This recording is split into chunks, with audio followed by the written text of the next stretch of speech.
সরল সুদ থেকে এই অঙ্কটা বলেছে কোনো মূলধন 10 বছরে দ্বিগুণ হলে বার্ষিক সুদের হার কত। দেখো এখানে আমরা যদি আসলটা ধরে নিই 100 টাকা, তাহলে 10 বছরে সেটা দ্বিগুণ হয়ে যাচ্ছে। ধরো তুমি একটা ব্যাংকে 100 টাকা রেখেছো, তোমাকে দ্বিগুণ টাকা দিচ্ছে 10 বছর পর, মানে কত দিচ্ছে? 200 টাকা। 100 টাকা রেখে তুমি পাচ্ছ 200 টাকা, তাহলে সুদ কত দিচ্ছে? নিশ্চয়ই 100 টাকা দিচ্ছে। তাহলে এখানে আসল 100, সুদটাও 100, সময়টা বলে দিয়েছে 10 বছর। তাহলে সেখান থেকে আমরা ক্যালকুলেশন করে আর এর মানটা বার করতে পারবো।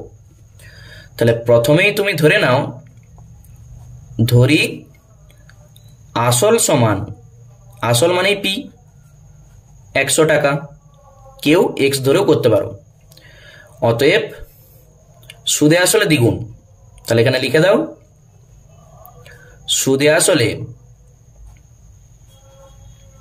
দ্বিগুণ সমান 200 টাকা। তাহলে সুদটা কত? সুদ মানেই আই, 200 মাইনাস 100, 100 টাকা।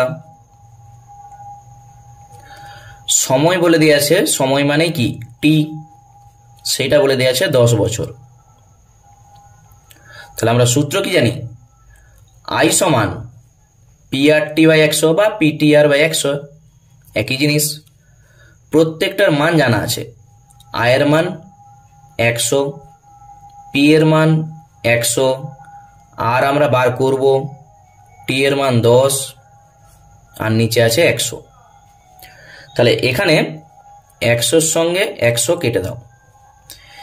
এই 10-এর সঙ্গে 100 কেটে কত হবে? 10। সমাধানের সময় এভাবে পাশাপাশি কাটাকুটি করা যায়।